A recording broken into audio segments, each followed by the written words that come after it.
Today we are talking all about buying a house in and moving to Salem, Oregon and the surrounding areas. So basically we're just going to answer a handful of questions that we've recently been asked about this topic. Because if you're new here, we specialize in working with a lot of relocation clients. So people who are moving here from all over. We get calls, texts, and emails from people like you watching our videos, and we absolutely love it. So feel free to reach out anytime if you're thinking about moving to or just buying or selling real estate in Salem or anywhere in the surrounding areas. But that is really where today's video is coming from. Just a few commonly and recently asked questions from viewers, and hopefully this will give you a little bit more clarity about the area and what to expect as far as buying a house or relocating here goes. And if you're new to this channel, my name's Spencer. This is Mariah, my wife. Hi. And we are a real estate team here in Salem. We service the whole mid-Willamette Valley. And lately, honestly, I have been getting the question of, Spence, how far away do you work from Salem? My general answer is we go to Portland, and then I stop at Eugene along the I-5 corridor. Yeah. And then from east to west, I'll go to about Dallas or Willamette, and I'll stop at Detroit. So if you can find a map or Google Earth it, that is our radius. And you'll see that that's a pretty large portion of this mid-Willamette Valley, but centralized Oregon. It's a really popping area too when you talk about towns, locations, and things like that. Right. So that's just a point of why I would never want to leave Salem. I really, really love where we work and how we can get clients under contracts in multiple towns and cities. Right. Very great location as far as like centrally located, not too far from everything. And one thing that I did recently that I actually love doing is when I'm on a call, like a buyer consultation with a client who's thinking about moving here, we can either do it over the phone or we can do it over Skype if you want to do or FaceTime, just however you prefer.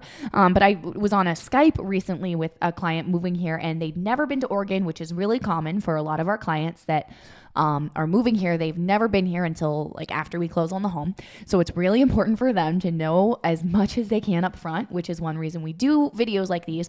But on this call, this client had a map pulled up while I'm Skyping them, and they're able to point out, okay, I'm seeing this neighborhood, I'm seeing this side of town, this town that's on the outskirts. They're just able to point out all the different areas on their map and then ask me questions about them, and we can just have a conversation like that face to face, which I think is really fun, and it's just really helpful. I would think if you're moving, and you're not going to see the town or the area until you live there. So yeah. And I mean, being at Berkshire, we're kind of I guess what's it called we're spoiled. I was relating it to a single child because we got a 3-year-old. A single child. We like to spoil her. She's and when I'm relating clients and resources, I like to spoil you guys. On our website, we have a beautiful property search icon, but then just our systems in place. We can be searching the RMLS and WVMLS, and I'm also searching those free websites for you, just so there's no under the table deals we aren't missing. Yeah. And I think that's a pretty big value that if you're a buyer out there, you expect to be seeing kind of everything on the market, not just, I only work this one little city. That's all you get. With our property watch, it's actually very unique because I can initially create it for you, but you can come in with your login on your end and adjust the search however you feel. Right. And I mean, it really does keep things organized, but ultimately it is showing you a realistic perspective of what is out there and available in all these towns and cities in Oregon. It could be in Central Oregon, it could be in Portland, it could be a coastal town. That is something I believe our resources really outperform on. And that's for you guys, and it's absolutely free. So head on to our website and put in your information, and that'll just tell us, hey, so-and-so's looking for a home in this specific area. And then from there, I can add you to our client list, and get you going. I would actually say that I think that is one of the first things you should do if you're thinking about relocating to another area, whether it's our area or another area. And the reason I think that is because a lot of these buyers that I get on calls with, sometimes they're not 100% set on Oregon or on Salem. Sometimes they are open to anywhere in the country and they're able to move because of their job. They can live anywhere. And this is just one of the places that they're exploring. And home prices is going to be a big factor. If you're comparing this to, say, like Nebraska, you're obviously going to be dealing with something very different. So I think knowing what you can realistically get, what will it take to buy you a 4-bedroom home, or how much would it cost to buy a 1,500 square foot home in a great neighborhood? I think it's really wise to know that up front, and our website will show you everything out there. I'll put it in the description, but it's vettruscrawfordrealty.com. So yes. Very simple. Yes. Very so, helpful. Let's get into this week's show though. I feel like that was a pretty long introduction. It was a long intro, but it's okay. Hopefully you got some information you needed out of that. So the first question is, I've been living out of the country for quite some time and I'm thinking about moving to Salem. I've never been to Oregon at all. I'm looking for a nice neighborhood with great public school ratings. What sides of town should I be looking into? And this is Salem specifically? Specifically Salem, but if it's like, I think from talking to them, if it's a little bit on the outskirts, it's okay, but pretty much say like they don't want, maybe like Salem Keizer, totally. But they don't want like Woodburn, like super far. Yeah. Totally. I'm curious what public school you would say the best is, because being in Salem and an Oregonian, people become biased that some high schools are better than the others. I'm curious what your opinion is. Okay. That's a really tough. Very tough. The only thing I feel like I can go off of, because I didn't myself go through the Salem Keizer public schools, and I've never had a kid go through them myself. So the only thing I can really go off of is statistics. And friends. Yes, but I don't really have. Yeah, but things have changed. That was a while ago. Things have changed. So the biggest thing I can say is I always tell my clients, if this is a big issue for you, go to schooldigger.com and you'll be able to see the exact school ratings for all the different schools, the exact neighborhoods that they're in, and it'll just give you the straight up, like, this is what they're rated for this is what they're rated for this, if you want that answer.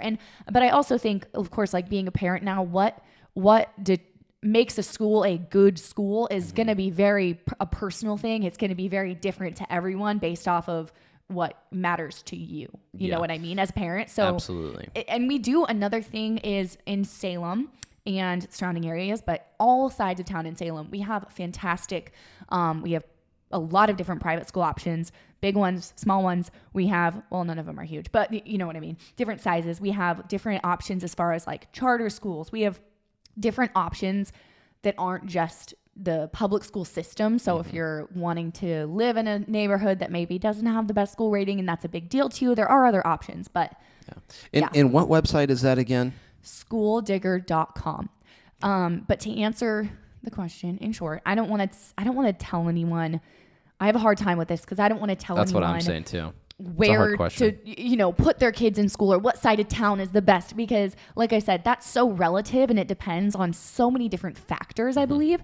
But if you're talking statistically, many of our clients choose to live either in South Salem, certain areas, or West Salem because of the school ratings. West Salem, I would say, is probably like the number one place I see people moving to just for the schools. So I agree. That's my answer. It's hard to answer because, like I said, it's a very personal answer. I think that's a pretty spot on answer though. And especially for you guys coming out of state, if you are out of state, that is a major factor though. Hey, I have kids. What's a good elementary school? What's a good transition high school, middle school? West Salem, I feel like is one of those valid options. And it's because West Salem's like, it's a part of Salem, but it's its own section because you go across the bridge and the rest is history. You guys are not on an island by any means, but you're definitely in your own space, that hillside space. And then another reason I do like West Salem is because of the price points. You're in a different county, believe it or not. I mean, Salem isn't all just one county. Salem, for the majority, is Marion County. Yeah. But when you cross the bridge, you enter into Polk County, which your property taxes tend to be lower as well. But then your sales prices are going to be slightly decreased than they are here in South and Southeast Salem. One thing I've really noticed myself in West Salem specifically is that you're going to be able to get more square footage for your home than in a lot of other areas, than Keizer, than South Salem. Like if you're looking at a 3,000 square foot home in South Salem versus one in West Salem, it's going to cost you quite more in South Salem for sure. Yeah. So a little bit more per square foot. More for your buck. Yes. Okay, the next question is, we're hoping to be moved by this time next year. I think we will be approved for a pretty minimal amount.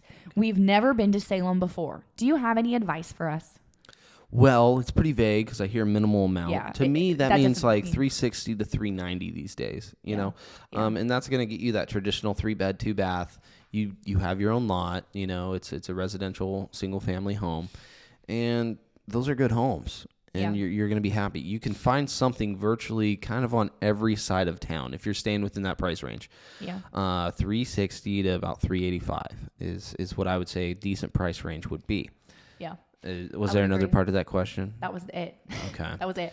Now the key is, though, because I have been talking to first-time home buyers, and it's a hard market, you know, for a first-time home buyer because of the interest rate. But then also there's a lot of kickback of, man, I just can't save. I just can't save enough money for that 5% down, that conventional loan. Well, how am I ever going to do this? Yeah. You know? And my quick answer is obviously try and save more. Let's budget. Let's see what we're going to do. But saving $400, $700 a month only gets you so far. So there are options out there. There's loan programs out there, but there's really good buy down rates right now. Yeah. And we're getting those paid for through sellers. And the lenders know this. The loan programs are in your benefit right now with a 3-2-1 buy down. And it's going to save you hundreds of bucks to start with. So firstly, you're okay with paying your mortgage. You're not feeling overstretched for that first year. But then it also gives you an opportunity to pay off current debt. That's something that I feel like a lot of first-time homebuyers aren't realizing is, yes, understand that home ownership could be a little bit more expensive month by month. Yeah. But if we're getting you into a certain program that maybe you didn't really think about and it requires a little less down, think about that $200 to $300 a month with that buy down you're getting, paid for by the seller, by the way, through a negotiation. Yeah. It's going to benefit you because you can pocket that $200 to $300, pay off your car loan, whatever, for 1 to 2 years. And hey, now it's okay that my mortgage increased by $200 every year. Yeah. There's an option if you really think logically and outside the box with it. Right. Nobody said home ownership is easy, especially the first time. I mean, when we first bought our home, the first time, I was a mess. I was a wreck. I think I've shared this with people before, is I didn't necessarily know what was even happening. I let Mariah deal with the paperwork. She was my realtor. I wasn't really licensed at the time. Yeah. And the way Mariah produced it was like, yeah, I'm just grateful to have a home. And there's nothing wrong with that. We got an excellent deal on it, I feel like, in the end, looking back at it years ago. Yeah. But I was lost. Yeah. If I could really be honest with that transaction. I understood there was inspection, but what is the seller going to do? You know, if I ask him, hey, can you fix this this piece of walling, that has a hole in it from a door, you know, can you fix that for me? You know, can you plaster over it? Little things like that always come up. So is it the end of the world? No, but there is some sacrifice, you know, if you really do think about it, being a first-time home buyer. And right now it is tough. Yeah. But you got to realize and evaluate your current situation. That's good. What I have to say about that is it is tough. Home monthly payments have definitely gone up with the price of homes going up lower than the price of, wages going up and interest rates rising, making payments higher overall. But at the end of the day, less people are buying right now. Yeah. Less people, especially in like our generation, and they're not as many people are buying. And because of that, there's going to be more of a demand for rentals, which means more of a demand. They're going to raise the rent even more. Do you know what I mean? Yeah, it's only going to go up because of that demand is growing because less people are buying. So yes, you're going to have a higher payment, but at least your payment is locked in. That's your payment. It's not going to go up because the landlord says so. So I would say advice for someone in that situation where you have a really low budget to work with. I would say don't be picky. If this is really what you want, and if this is like something that is important to you, try to just get into something, maybe lower your criteria. Say, okay, I'm fine with 1,000 square feet. I don't need a lot, be okay with that. Or even, roommate situation. Like there's so many different things that first time buyers can do. Looking, a little bit further outside of town. Look on the outskirts where prices are a little bit lower. How far out can you go? There's so many different options too. You can find condos that are less expensive than, a regular residential home. And that could just be something to get your foot in the door. Manufactured homes in parks. We have a lot of those around here, and you can definitely buy a really nice manufactured home that's 1,500 square foot for a lot, obviously way less than you could ever buy a house for. You have that space rent, but the numbers might make sense for you there. So there's other options to look into, but I would say the sacrifice is worth it if it's something that you want, if it's important to you. That's so good. Okay, next question is, we're looking to buy and would like more information on the Zero Down USDA program that you mentioned. Beautiful. Yeah. Okay. So USDA, this loan program is beautiful for home buyers. Zero down. If you know what that means, like you buy a house using $0. Yeah, it's pretty awesome.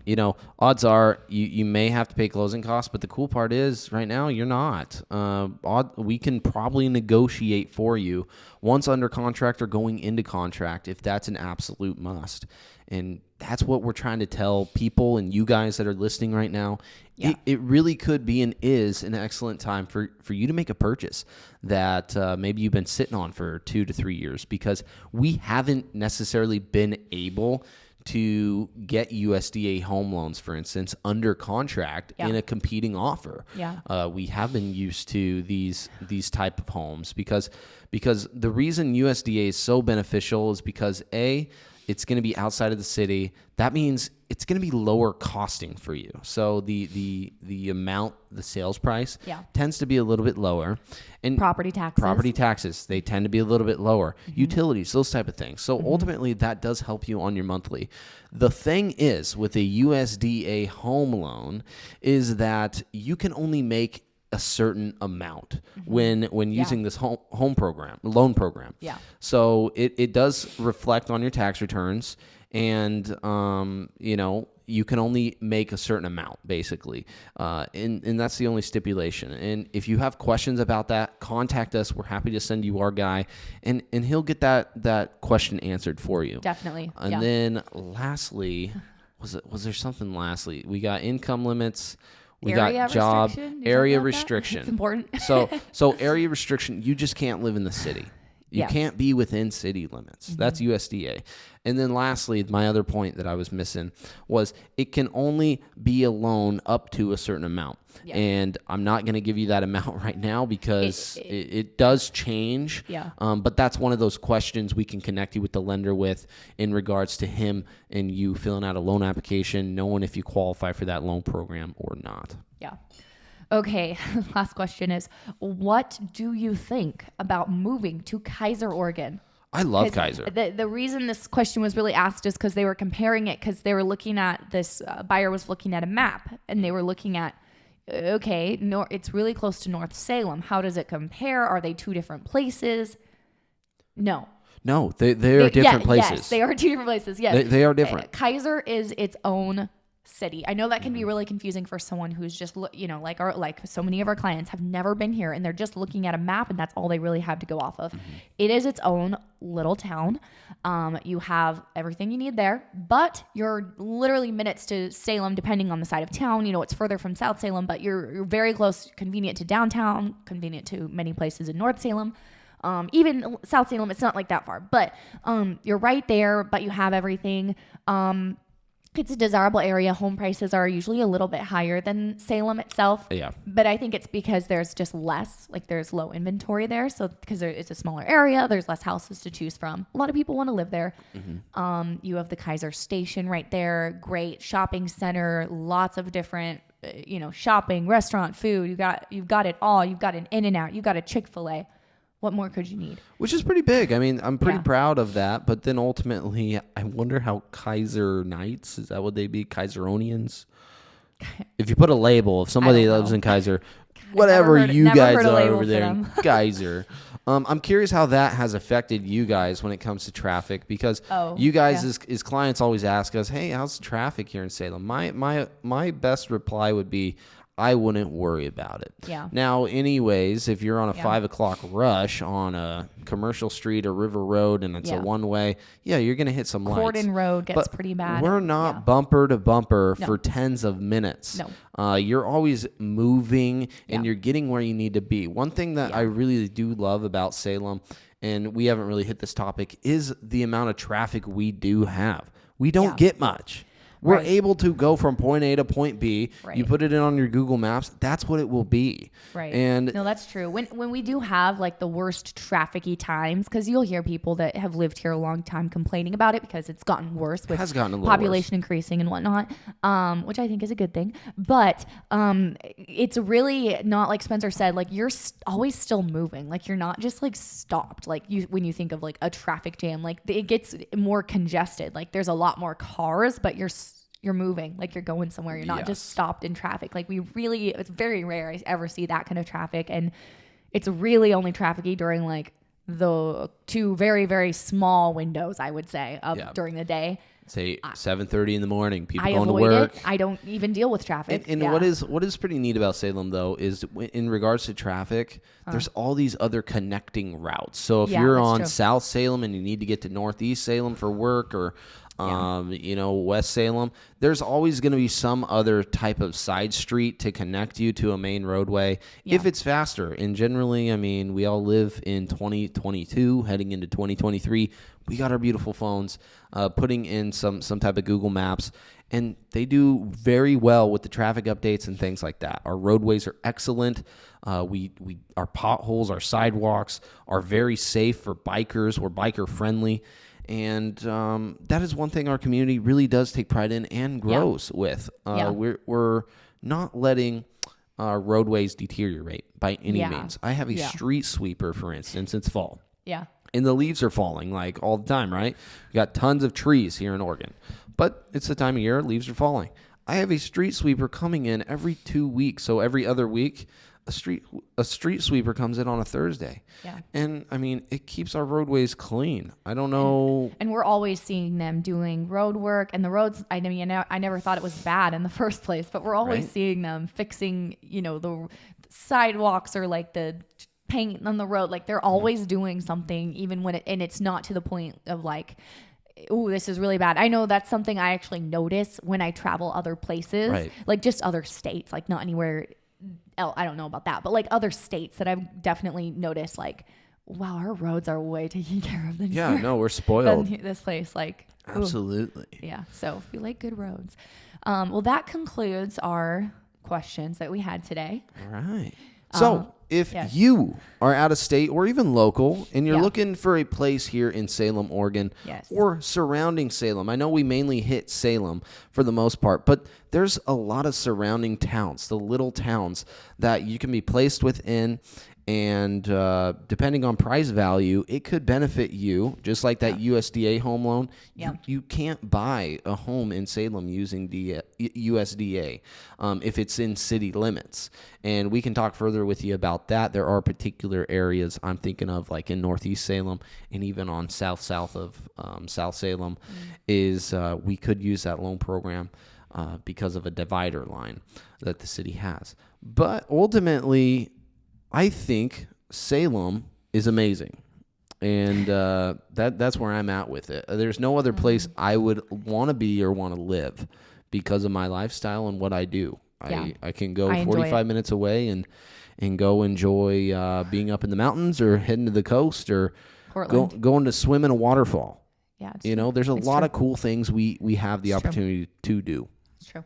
And one last thing real quick about Keizer. I also just want to add so Salem and Keizer, they do share a school district. So it's Salem Keizer School District. And then Keizer is just north of Salem. So it's literally right there, but it's a tiny bit closer.